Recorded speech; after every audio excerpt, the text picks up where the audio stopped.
Gracias, Fernando, por el pase. Llegamos al momento de la entrevista principal. Hoy nos visita Pamela Castro. Ella es abogada y jefa del área laboral de Law Consult.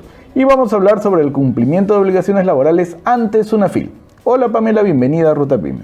¿Qué tal? Muchas gracias por la invitación. Un tema muy importante, tanto para la micro y la pequeña empresa, el cumplimiento de las normas laborales, ¿no? Sí, por supuesto. Así como uno le tiene pánico terror a la SUNAT, ahora es a la SUNAFIL, ¿no? Ya desde hace unos años. Entonces, en este programa nos preocupamos de darle mucho contenido de valor a todas las pequeñas y medianas empresas que nos ven, en realidad a todos los asociados de la Cámara. Entonces es importante porque últimamente se habla mucho de SUNAFIL, de las fiscalizaciones, ¿no? Porque si bien tiene muchos años, digamos que antes era un poco más laxo el tema de las fiscalizaciones y ahora está haciéndose más acucioso, ¿no? Entonces en esa idea es que nos guíes, nos lleves de la manito para ver cómo absolvemos todos esos temas. Sí, es importante entender que SUNAFIL tiene esta función orientativa a través de sus cartas inductivas, ¿no? Te dan plazos para que puedas subsanar algunos vacíos, errores que hayas cometido en tu gestión, ¿no? En términos laborales.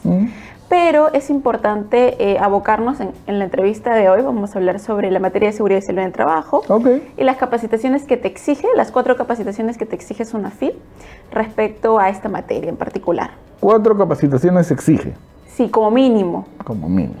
Claro, hay que tener en cuenta que todas las empresas, pequeñas, medianas empresas, tienen la posibilidad de autorregularse, es decir, si la SUNAFIL me puede pedir un mínimo, yo puedo extenderme porque es una necesidad que mi población laboral requiere, pero es importante tener en cuenta que el mínimo son 4, ¿no? en dicha materia. En la actualidad existe bastantes propuestas sobre capacitaciones, personas, especialistas, profesionales capacitados que proporcionan este tipo de capacitaciones en materia de seguridad y salud del trabajo. Pero lo que nosotros advertimos particularmente a las empresas es que no basta con que se efectúe o se ejecute una capacitación, ya sea de manera presencial o virtual, sino que se tiene que seguir con todos los procedimientos que SUNAFIL ya ha establecido para que esto sea válido, ¿no? Ok. ¿Y cuáles son esos procedimientos? Claro. El tema particularmente de las capacitaciones en materia de seguridad y salud del trabajo parte de la programación de la gestión en seguridad y salud del trabajo de todas las empresas. Entonces, estas empresas tendrían que tener un programa, un plan anual de las capacitaciones que se van a proporcionar en el año. Ahora, sobre este tipo de programaciones hay que tener en cuenta 2 puntos, 2 criterios que tiene SUNAFIL.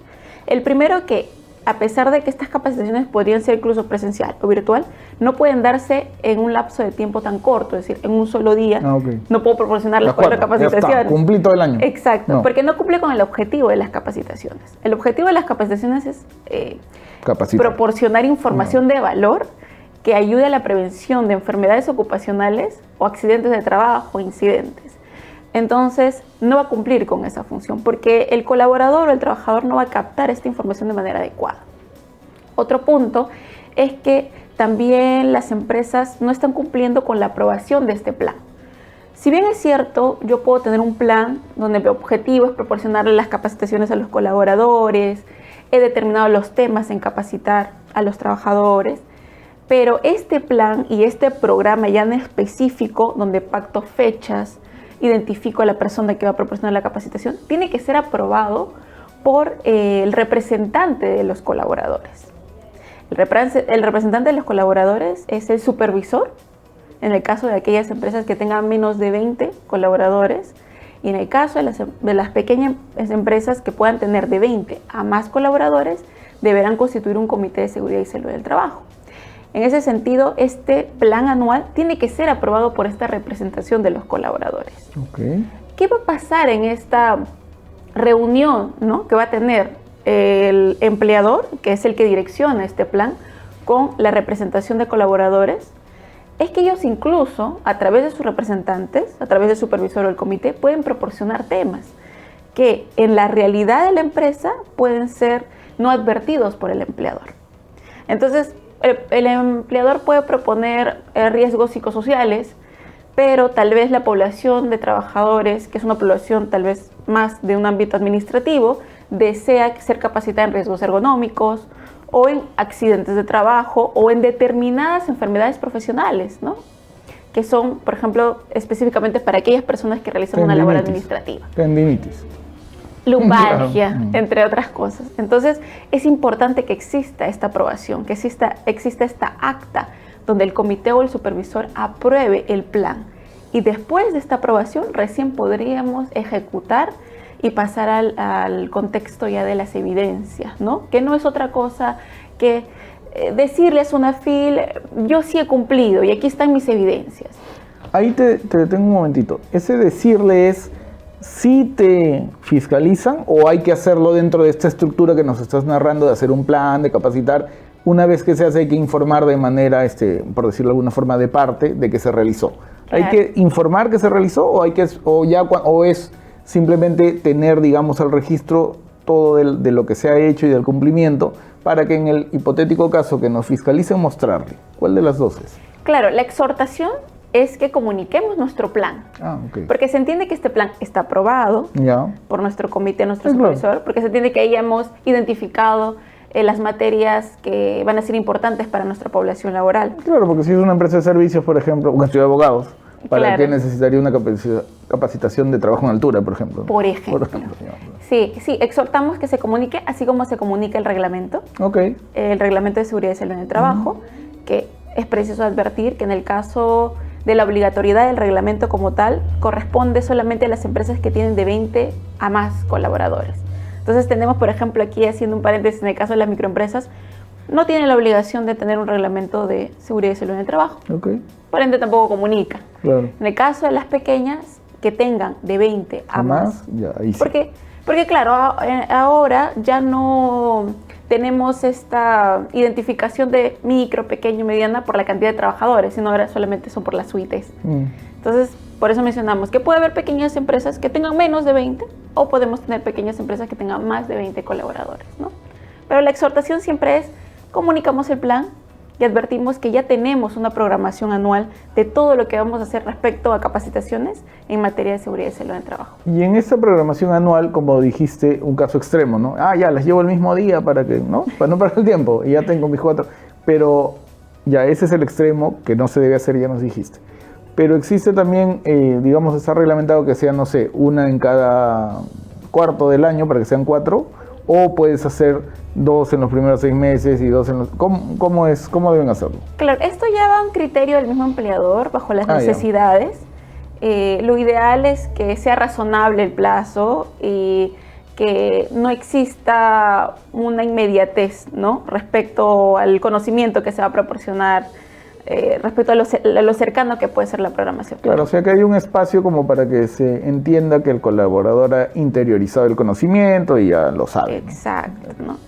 Sí, y también por empresas, particularmente las que tienen área operativa, va a depender mucho de las estaciones en las cuales tienen mayor productividad y requieren un reforzamiento de determinado conocimiento de riesgo en el año, ¿no? Entonces, va a ser mucho a criterio del empleador, obviamente en beneficio de evitar el riesgo para el trabajador, y SUNAFIL va a valorar este criterio. Ya son casos extremos, como mencionábamos.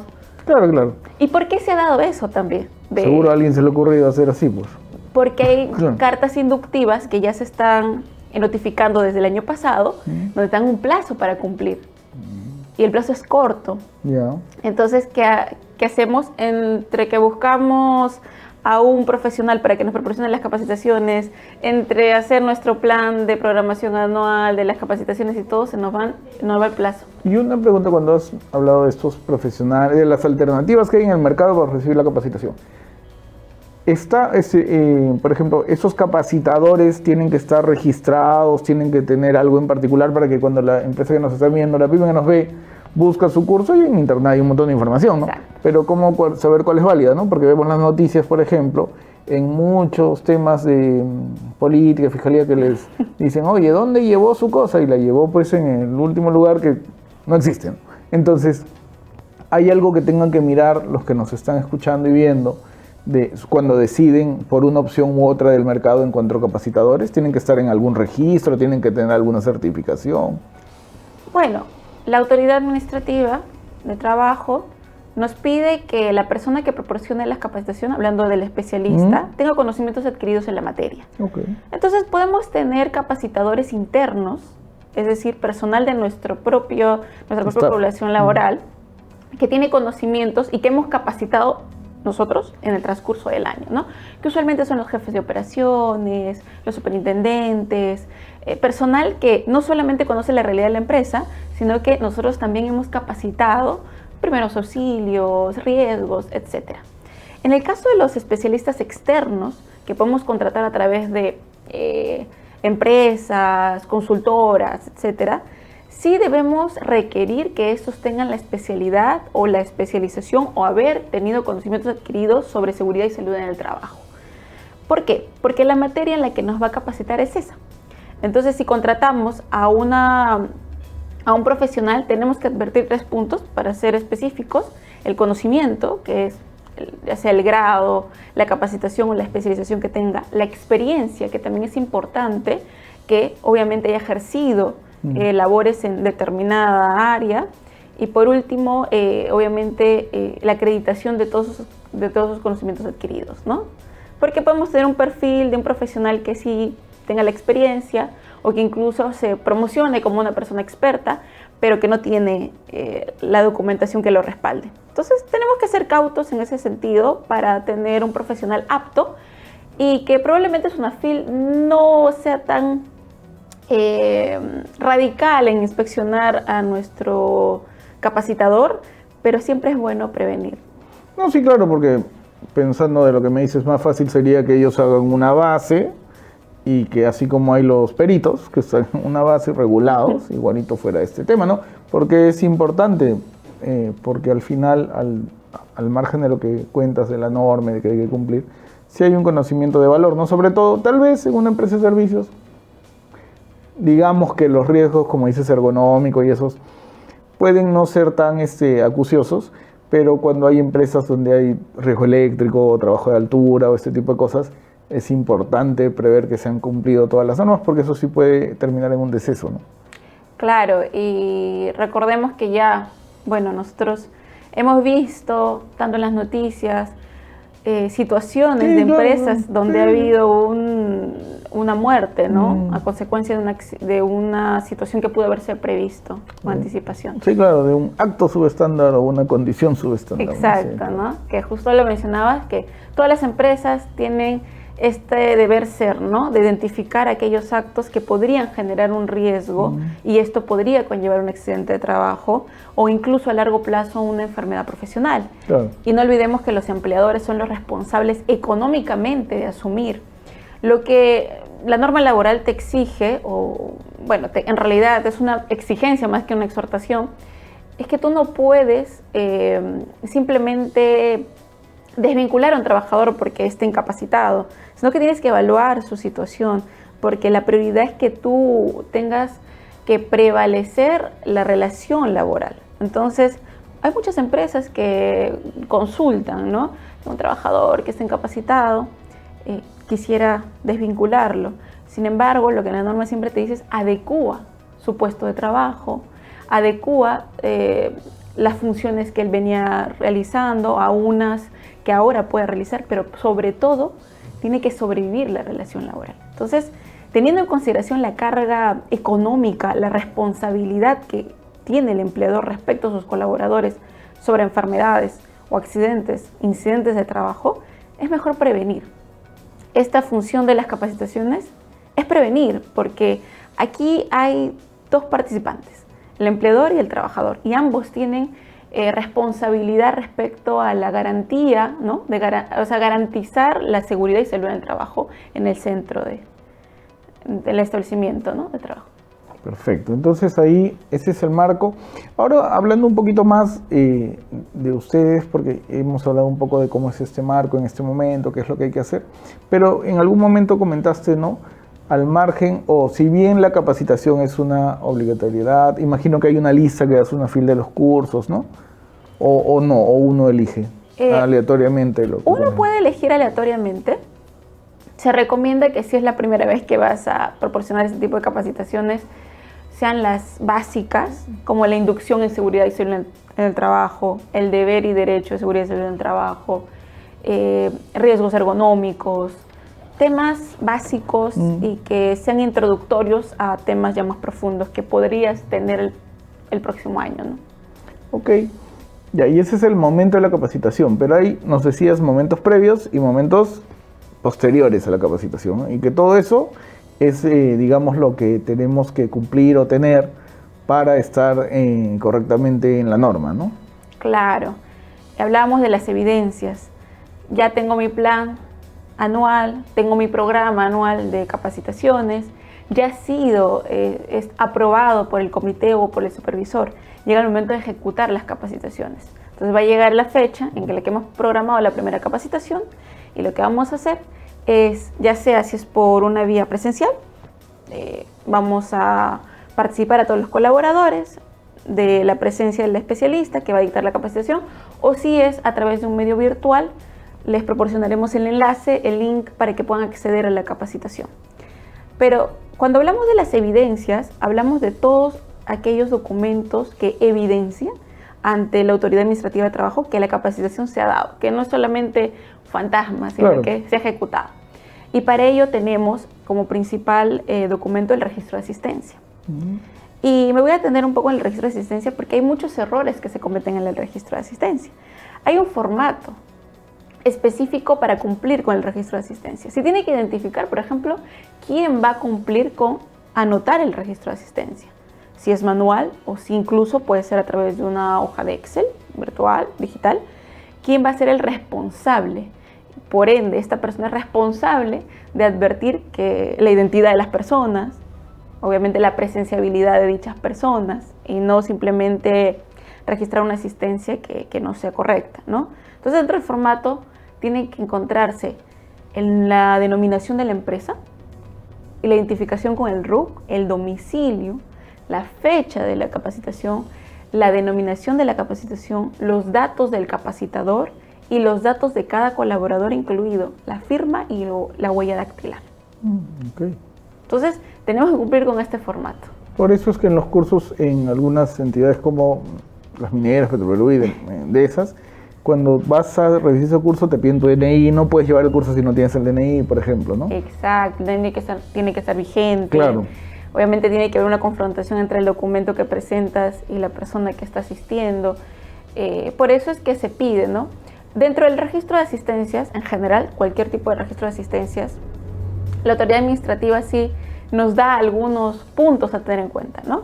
Que el registro no sea manipulable, que no se deteriore en el tiempo, que no se contamine con otra información. Entonces tenemos que tener en cuenta esos puntos, porque si yo voy a hacer mi registro de asistencia en una hojita que luego voy a tenerla suelta por ahí, se va a deteriorar, claro, se va a contaminar con otros elementos que borren la información o puede incluso ser manipulada. Entonces tengo que tener mucho cuidado. El formato tiene que estar debidamente establecido con los datos que ya hemos señalado que debe contener y debe estar obviamente guardado o archivado en un espacio designado para todos los documentos de seguridad y salud en el trabajo.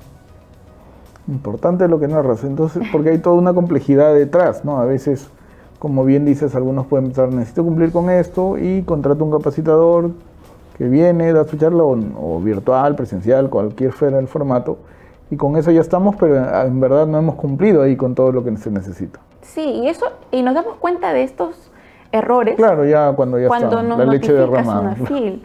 Claro. Porque Sunafil nos pide un requerimiento de información. Entonces nos dice, adjúntame tu plan, tu acta de aprobación, tu registro de asistencia, y tú dices, bueno, el registro puedo tenerlo, pero el plan, el acta de aprobación, mis evidencias, ¿dónde, cómo, cuándo lo consigo?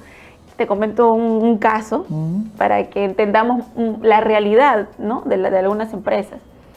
Tuve una reunión por una consulta particularmente sobre un accidente de trabajo y la pregunta importante es para la empresa, ok, pero ¿tú notificaste a tu trabajador que tenía que seguir este protocolo?